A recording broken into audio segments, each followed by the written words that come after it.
Next topic है हमारे पास difference between autonomous and accommodating transactions. Important topic है ये। जो डिफरेंस है ये बहुत बार पूछा गया है, आपके प्री बोर्ड एग्जाम से भी पूछा जा सकता है और बोर्ड एग्जाम में भी पूछा जा सकता है। ठीक है, अब हमने ये पढ़ा कि बीओपी हमेशा बैलेंस होना चाहिए, लेकिन कैपिटल अकाउंट और करंट अकाउंट कहीं ना कहीं डिफरेंस शो करते हैं। कहीं ना कहीं वो जब डिसइक्विलिब्रियम में होते हैं तो हमें उन्हें बैलेंस करना पड़ता है। तो उसी चीज को बैलेंस करने के लिए हम इस्तेमाल करते हैं ऑटोनॉमस और अकोमोडेटिंग ट्रांजेक्शन का। तो सबसे पहले मीनिंग देख लेते हैं। ऑटोनॉमस ट्रांजेक्शंस वो ट्रांजेक्शंस है बीओपी की जो हम इसलिए करते हैं क्योंकि इकोनॉमिक मोटिव के लिए हमने कुछ ट्रांजेक्शंस की होती है। ऑटोनॉमस ट्रांजेक्शंस वो ट्रांजेक्शंस है बीओपी की जो इसीलिए हो रही है क्योंकि हमने कुछ इकोनॉमिक मोटिव की वजह से कुछ ट्रांजेक्शंस की थी, जैसे कि export of goods and services.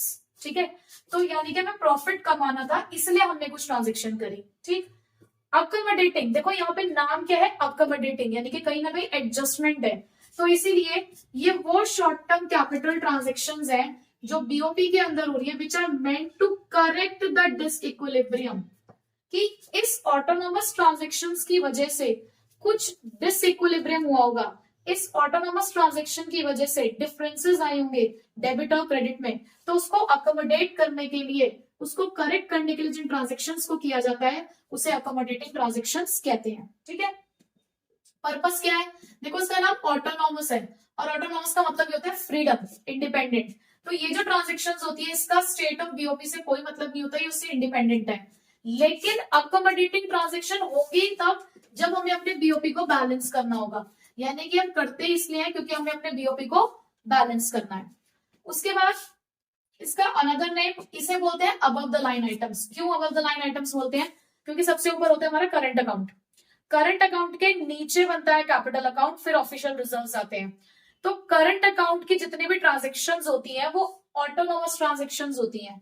ठीक है, और उन्हीं की वजह से डिफरेंसेस आते हैं, तो इसलिए उन्हें अबव द लाइन आइटम्स कहा जाता है। और क्योंकि ये कैपिटल अकाउंट्स में अकोमोडेशंस करते हैं, कैपिटल अकाउंट की एडजस्टमेंट्स हैं, इसीलिए इन्हें बिलो द लाइन आइटम्स कहा जाता है। ठीक है, बैलेंस क्या क्या है, सपोज करो कि आपका बीओपी सरप्लस में आ रहा है, जिसका मतलब क्या है कि ऑटोनॉमस रिसीट्स ऑटोनॉमस पेमेंट से ज्यादा है। और अगर आपका बीओपी डेफिसिट में आ रहा है तो इसका मतलब क्या है कि ऑटोनॉमस रिसीट्स ऑटोनॉमस पेमेंट से कम है, यानी कि बीओपी के अंदर सरप्लस और डेफिसिट इन्हीं ऑटोनॉमस ट्रांजेक्शंस की वजह से आ रहा होता है। अकोमोडेटिंग ट्रांजेक्शन क्या करता है, जो भी आपका ओवरऑल सरप्लस या डेफिसिट होगा बीओपी का, ये अपनी कैपिटल ट्रांजेक्शन से उसको अकोमोडेट करेगा ताकि जो आपके करंट अकाउंट का डेफिसिट या सरप्लस होगा उसे करेक्ट किया जा सके। ठीक है, यूज्ड इन, ये करंट और कैपिटल अकाउंट दोनों में यूज किया जा सकता है, ये सिर्फ कैपिटल अकाउंट में यूज किया जाता है।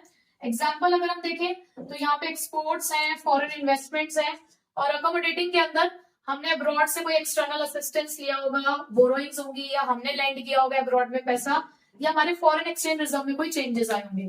ठीक है, तो बेसिकली था क्या, autonomous transactions profit making transactions हैं, अकोमोडेटिंग ट्रांजेक्शंस बीओपी को करेक्ट करने की ट्रांजेक्शन है, सिंपल सी बात। ठीक है, तो इसी के साथ हमारा बीओपी वाला चैप्टर खत्म होता है आज, और ये इंपॉर्टेंट टॉपिक के साथ हमने इसको एंड किया है।